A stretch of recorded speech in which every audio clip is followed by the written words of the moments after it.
Bonjour, aujourd'hui nous allons voir une astuce Photoshop.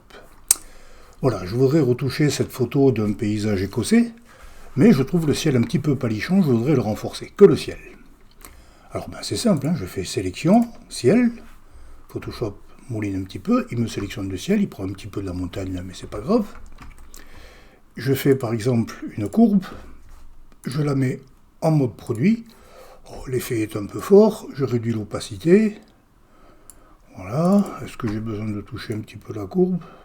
Allez, un petit peu comme ça pour la forme. Voilà, mais c'est super. Avant, après. Avant, après. Ah, mais il y a un problème. Ah, vous le voyez le problème? Eh oui, le ciel pour le Photoshop, c'est le ciel. C'est pas le reflet du ciel. Il n'a pas touché le reflet. Alors comment on va faire? C'est là qu'est l'astuce. Je commence par retourner mon image. Image, rotation de l'image, 180 degrés. Et je fais sélection ciel. Parce que pour Photoshop, le ciel, ça part du haut, forcément.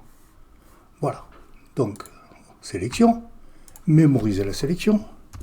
Je l'appelle reflet. Je remets ma photo à l'endroit. Image, rotation de l'image, 180 degrés.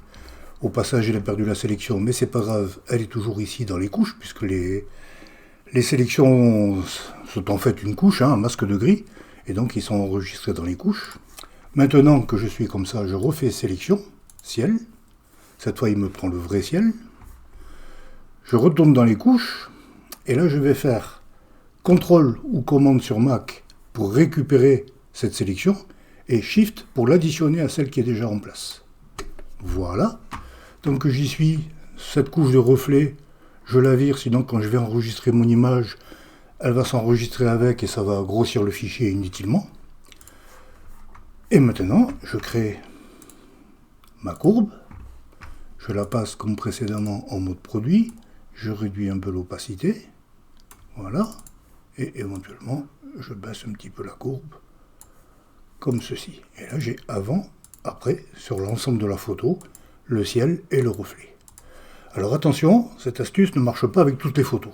Il y en a beaucoup avec lesquelles ça ne marche pas parce qu'il n'identifie pas la mer ou le lac comme du ciel, même quand la photo est à l'envers. Des fois, ça ne marche pas, il ne faut pas non plus le prendre complètement pour un imbécile.